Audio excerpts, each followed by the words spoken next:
Glad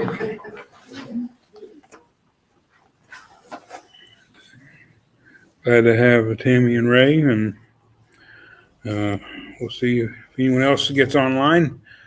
We're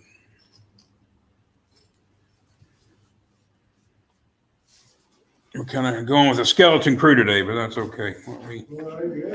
What we lack in quantity, we make up for in quality. So. Yeah, that's a good opinion. We're going to try to wrap up chapter 10 of Exodus this morning.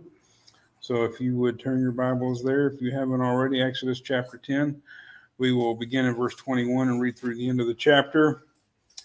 Then the Lord said to Moses, "Stretch out your hand toward the sky, that there may be darkness over the land of Egypt, even a darkness which may be felt." So Moses stretched out his hand toward the sky, and there was thick darkness in all the land of Egypt for 3 days. They did not see one another, nor did anyone rise from his place for 3 days, but all the sons of Israel had light in their dwellings. Then Pharaoh called to Moses and said, "Go, serve the Lord, only let your flocks and your herds be detained. Even your little ones may go with you." But Moses said, "You must also let us have sacrifices and burnt offerings, that we may sacrifice them to the Lord our God. Therefore our livestock too shall go with us, and not a hoof shall be left behind, for we shall take some of them to serve the Lord our God. And until we arrive there, we ourselves do not know what the Lord, with what we shall serve the Lord." But the Lord hardened Pharaoh's heart, and he was not willing to let them go. Then Pharaoh said to him, "Get away from me, because beware, do not see my face again, for in the day you see my face, you shall die." Moses said, "You are right. I shall never see your face again." Okay. What do we think about that? I think that's pretty tricky to have Egypt dark and wherever the Israelites weren't have light. I'm sure there's been a lot of people trying to figure that out, but anyway, but it's been a pretty dark cloud over Egypt. 3 days night.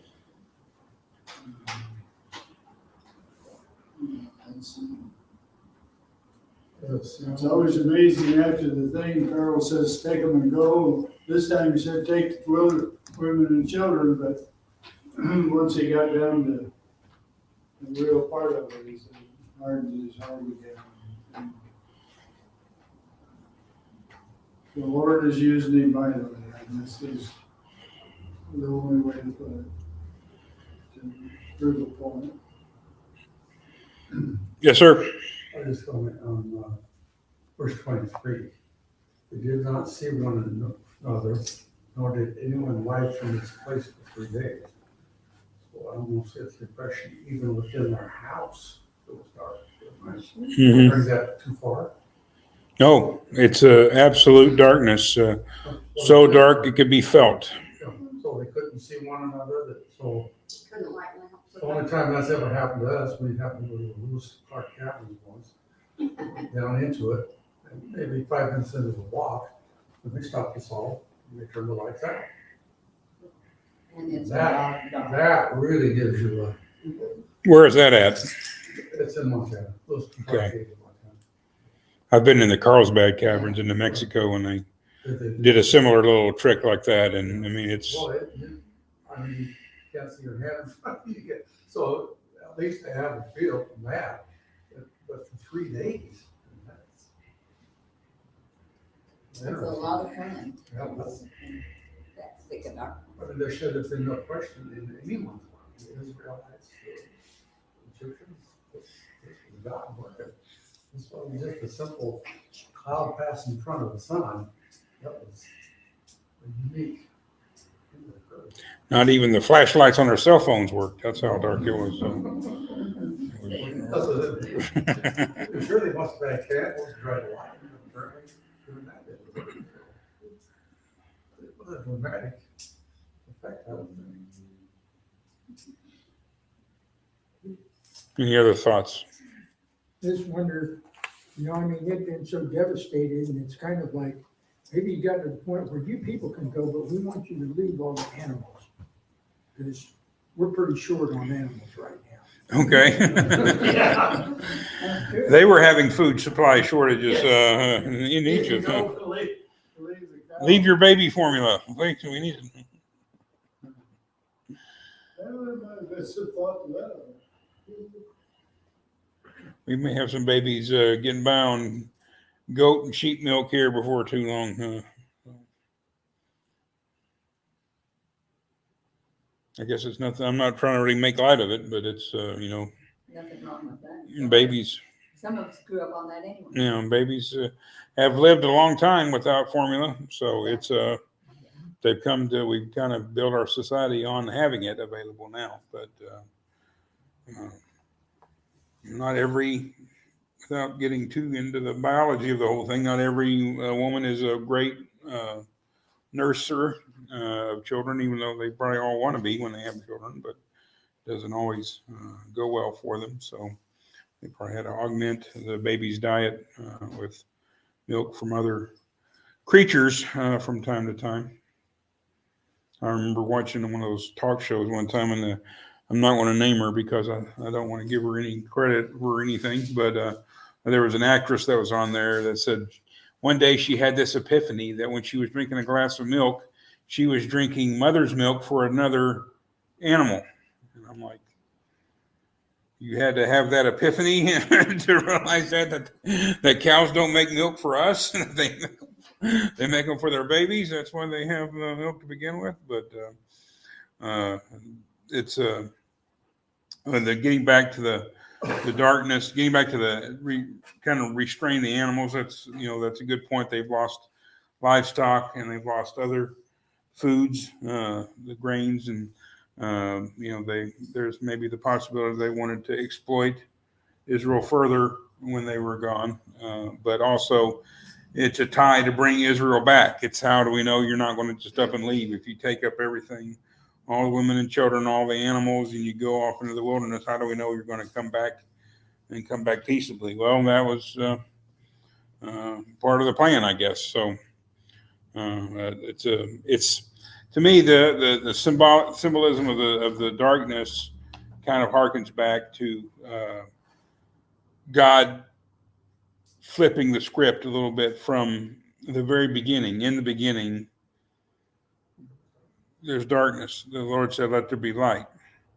And Pharaoh, as we approach really the end of the plagues, there's going to go with all these other things that are happening. There's still some signs of hope, I guess. There's still signs of, you can see, you have your kids, you have your field hands that weren't killed by the hailstones. You have some signs that you can soldier on. You're being left with something to kind of continue life. And this is really a sign that you're about to enter into a final judgment from God. And there's really no hope from that. And this darkness is the very opposite of how life comes into the world through God. God says, "Let there be light." And now God says, "Let there be dark." And when God makes it dark, it's really dark. And I have in the handout there a little note that, it has been suggested by some that hell is simply the absence of God, that he's not there. And in the absence of God, there can be no light because God is the author of light. And so hell, and there's all these different ways of looking at it, but hell may be something that's not burning hot, but burning cold in a sense. Frigid, so cold it burns. You get frostbite. It's a burning sensation because of how cold it is, that just the absence of warmth and light that comes from God. And Egypt is kind of experiencing that. And they're experiencing the darkness, and they do it for 3 days. And again, it's not exactly prophetic in terms of all the details of the death of Christ, but we see these patterns in the Bible kind of reoccur from time to time. Egypt is in the grave for 3 days. But instead of life awaiting them on the other side of it, life awaits Israel on the other side of it. And of course, Jesus compares his own time in the grave to the sign of who else was in darkness for 3 days? Jonah, right? Jonah spends 3 days inside the belly of the fish, 3 days in darkness, 3 days of everything smelling like fish, that had to not be too pleasant. I saw somebody post the other day about how Jonah spent the time in the fish and he came out with a new attitude. Hey, you read the book, he doesn't really come out with a new attitude, does he? not as new as he should be. He does what he's supposed to do, but he's not happy about it. And so, we can learn from these things or not learn from them, I guess. But this darkness, this palpable darkness that you can just feel it pressing down on you, is a fearful prospect, really. It's something that, when you can't see, basically the entire nation is struck blind. We had someone here talking about their limited vision right now, but they still see well enough to drive. And so that's something, isn't it? And just being able to perceive light and move, see people and all that. It's, while there is some sight there, it's a blessing. So this nation, the whole people of Egypt, are being struck blind effectively. And of course, it's even worse than that in a way, but it's a sign of the darkness that is to come. It's a physical manifestation of the darkness that it's going to be in their hearts, the sorrow that awaits them. And it's a very strong, I think, symbol of the judgment of God. We have this presentation of God that's so common in our culture, in the churches of Christ, of light and of goodness. We like to sing up-tempo, happy songs. We like to think about the love of God, and those are all wonderful things. And I'm not trying to say they don't reflect the truth of Scripture, but there is the converse side of it. That, with light, light doesn't really have any meaning if there's no darkness, if it doesn't shine out of darkness.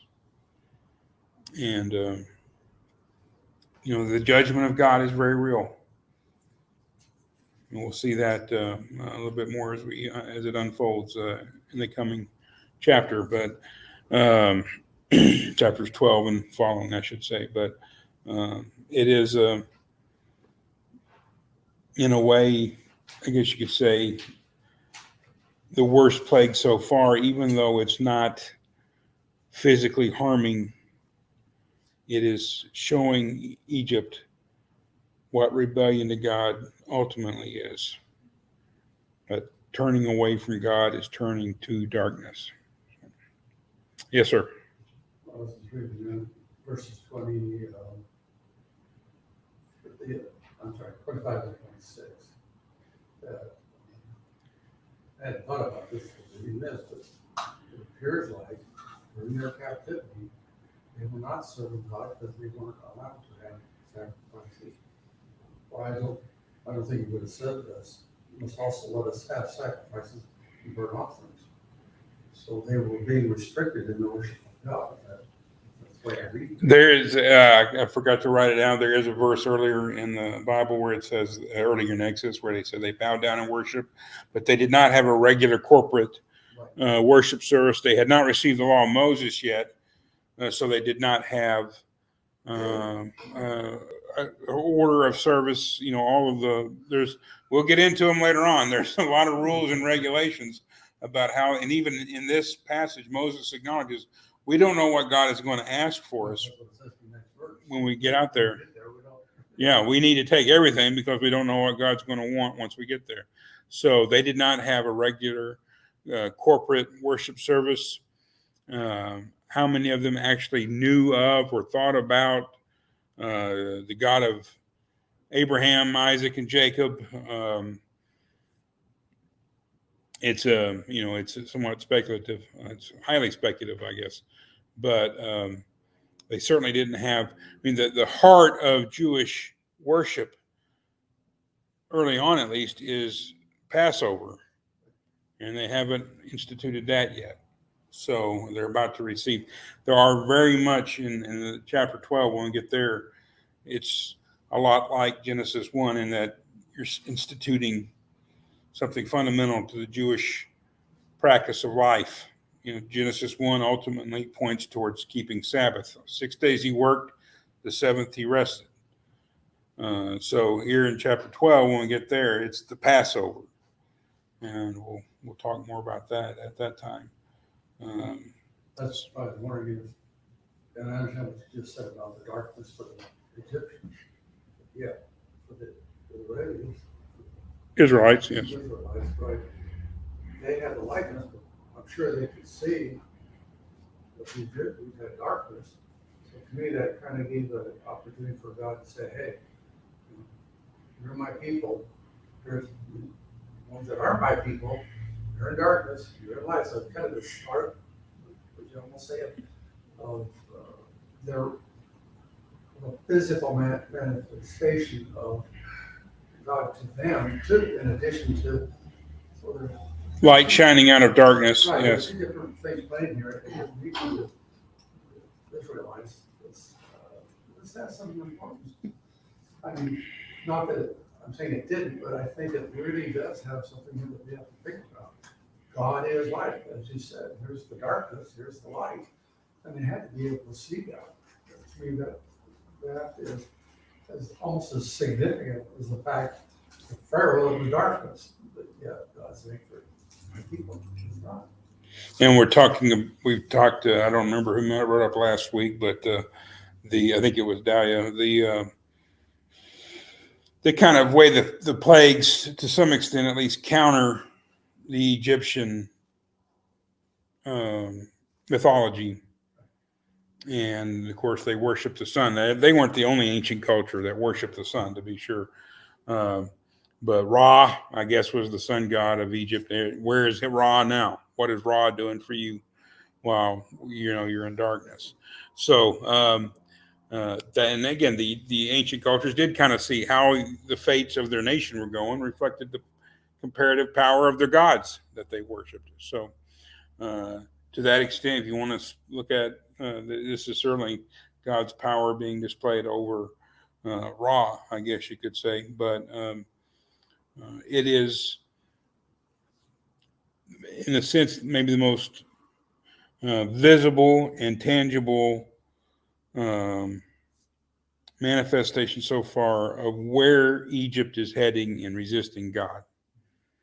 That you are descending deeper and deeper into darkness, and not just a spiritual darkness in this case, but a physical darkness, one they can feel.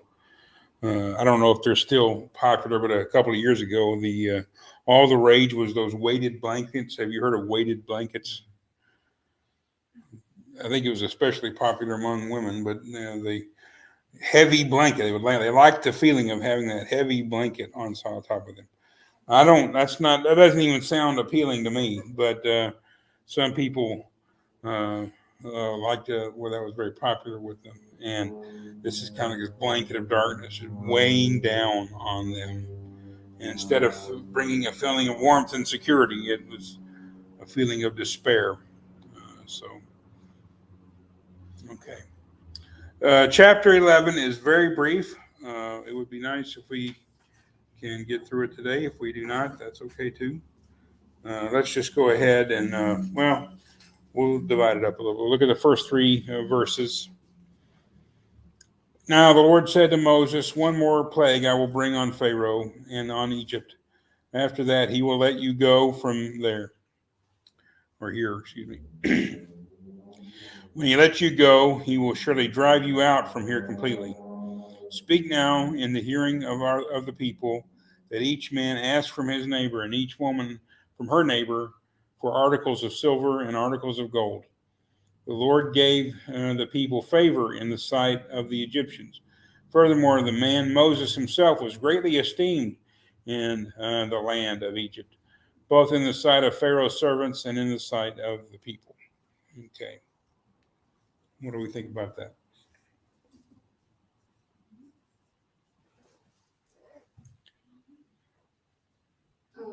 He let one more plague come on, but Pharaoh said he wouldn't see him anymore. So they couldn't tell him exactly what was going to be happening, or did he know? They didn't see Moses. No. He wouldn't see Moses. The 10th plague is set. It's going to happen. But So. Does he realize that it's going to be the death of their sons? Well, not yet, but he's going to find out. So they're not really offered the opportunity to institute the Passover. We'll look at that. We'll get more into that next week. But the Passover is, in a sense, the mechanism by which Israel is spared the 10th plague. All these other things, God has kind of protected them, kind of distinguished them. But the Passover requires Israelites to obey and to worship, to follow a ritual in order to avoid the 10th plague. And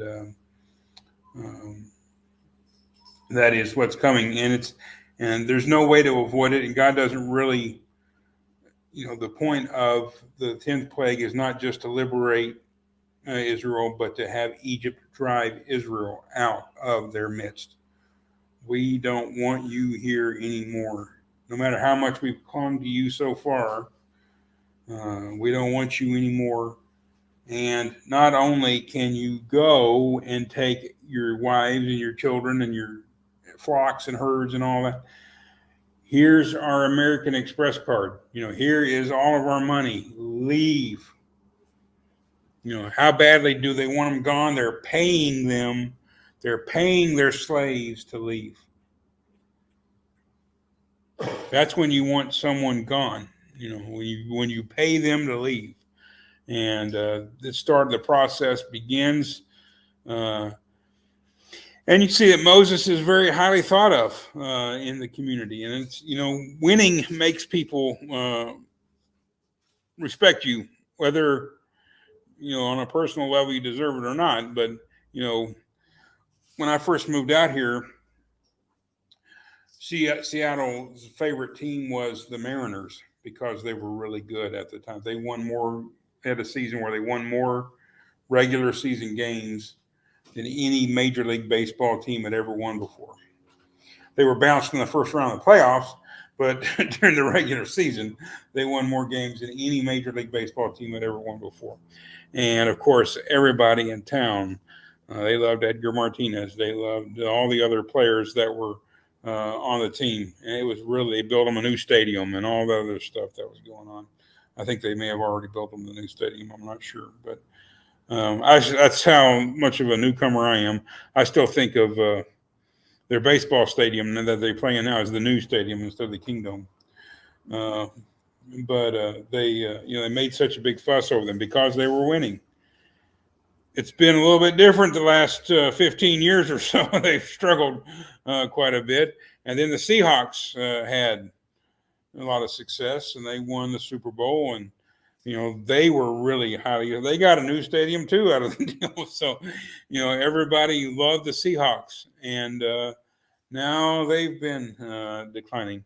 Somebody told me the other day the Seahawks were having a good year, or the Mariners were having a good year, and I looked, and they're not having such a good year. So I don't know if it's all recently that they went downhill or what. But Started out pretty hot, and then they cooled off.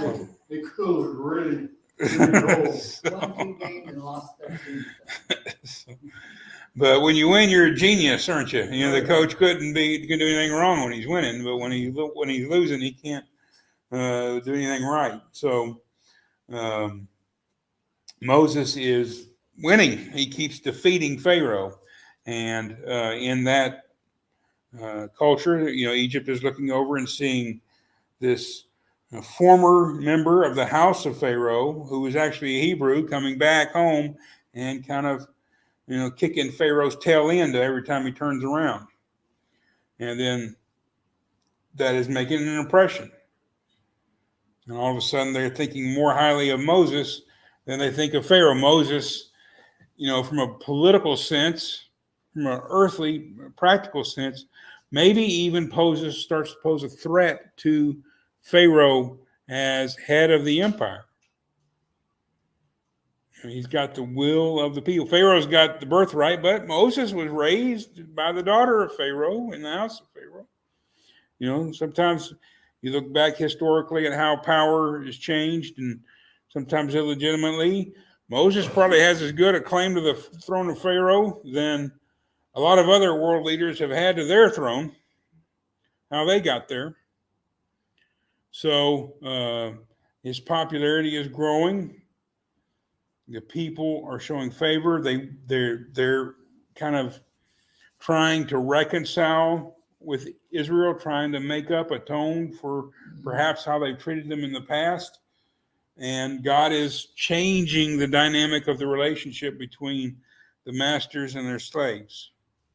Of course, the partial kind of earthly improving change isn't going to be enough. That's not exactly, God doesn't come here to make slavery more comfortable. He comes in here to liberate, set free, to make you his servants instead of theirs. Any other thoughts before we move on a little bit?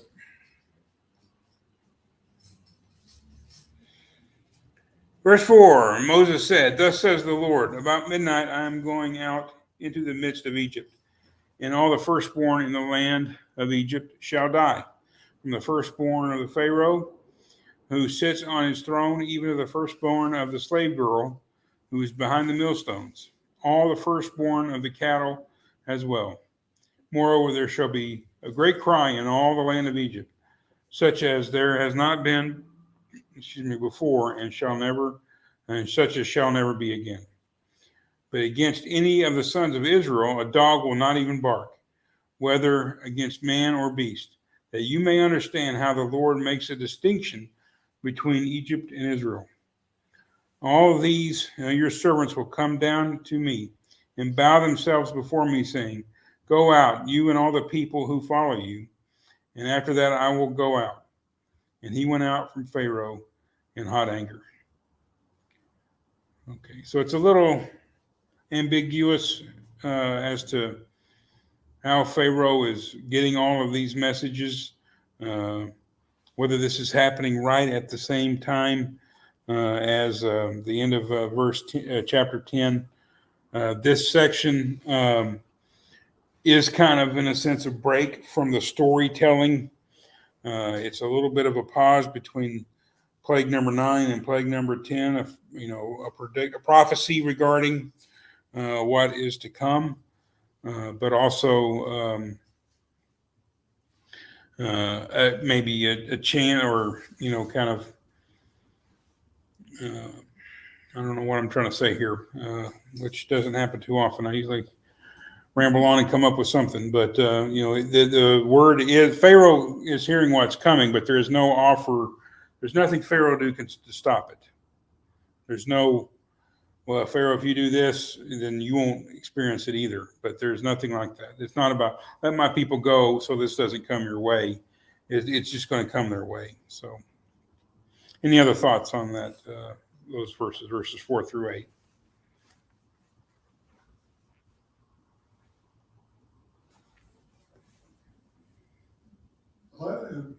I'm a little confused. Is he talking to Pharaoh here? Or it sounds to me like Moses and Pharaoh aren't together at this point. I don't know whether they are or whether they aren't. Yeah, it's a little hard to tell. God's telling Moses this is what's gonna happen. Here in verse 8, so it says, and he went out from Pharaoh. Says he went out from Pharaoh. It sounds like sort of a recapping of the first plagues clear up through the ninth one. If you look at the bottom of verse 8, says he went out from Pharaoh in a great anger. But it had said before that Pharaoh was not going to see Moses' I face guess. again. And Moses kind of, like, I thought it was kind of mocking him. No, you won't. And maybe one way to understand it is that Pharaoh's had his say, and Moses is getting kind of the last word on his way out. But Verse 8 in that chapter and verse 27 and 28 in the prior are the same incident. That this chapter 11 is just recapping Yeah, what it's has just a- happened. it's that's one I think from a narrative trying to tie all of these chapters together. I think that's a good way to understand it.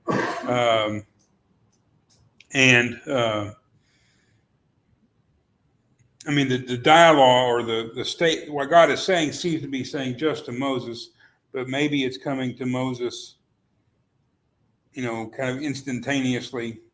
Again, as he's turning to leave, this is being revealed to him. It's put down in terms of words, and the Lord is saying this. And then Moses speaks in verse 4. So it comes about like that, but perhaps it's less spoken than just revealed. And for the story purposes, it comes through his the words and all of that. He knows what's going to happen. But yes, he's, it's we're at the very bottom. The relationship between Moses and Pharaoh is at its lowest point here. It just doesn't. They've hit rock bottom basically. So we can't keep seeing each other like this. Basically, is the upshot of it. And Moses, well, we won't be seeing each other like this. And neither side is very happy with the other. And it can't go on, and yet it's all pointing towards this too. I mean, this is the inevitable conclusion of where it started, with the river turning to blood, the waters turning to blood. Blood is life, and so it's going to be a bloody mess at the end of it. There's going to be blood. There was a movie many years, it's probably been 20 years now, the way things get away, called There Will Be Blood. It was based on a book that was just entitled Oil, ! Oil. And kind of the movie they're making it saying where there's oil, there will be blood, in a sense. People will kill for oil. And that certainly has happened in the course of human history.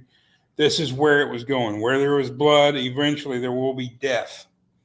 You can't keep having all this blood and people not dying. We looked at the story, the healing of the woman with the flow of blood Sunday. The blood, again, there's a lot of feminine aspects to all that, but, life is in the blood. Her life is draining out of her slowly. For 12 years, she's losing life in a sense. And Jesus, in healing her, restores not just her kind of social status, not just her sense of peace or happiness. Doesn't just make her feel better. He is giving her life back. So this is where it's pointed all along. Both are in angry. I think you can look at this Moses. He went out from Pharaoh in hot anger. They're both angry. They're mad, and it's ultimately Pharaoh's creation of the situation that is the source of anger. Okay, we're just about out of time, but let's look at the last two verses here. Then the Lord said to Moses, Pharaoh will not listen to you, so that my wonders will be multiplied in the land of Egypt.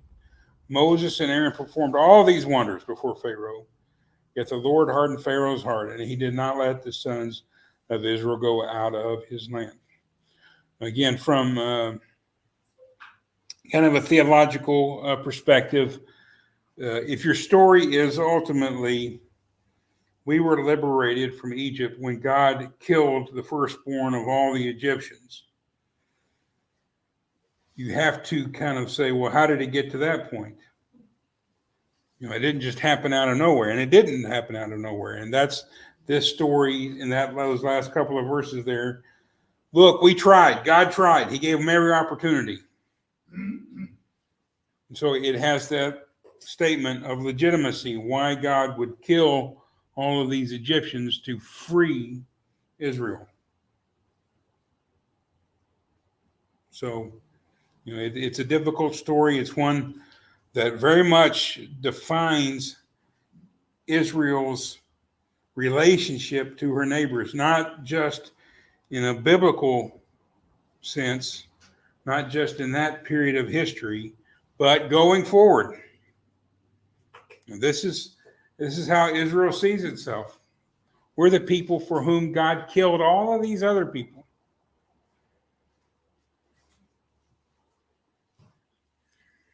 So it shapes the world really forever.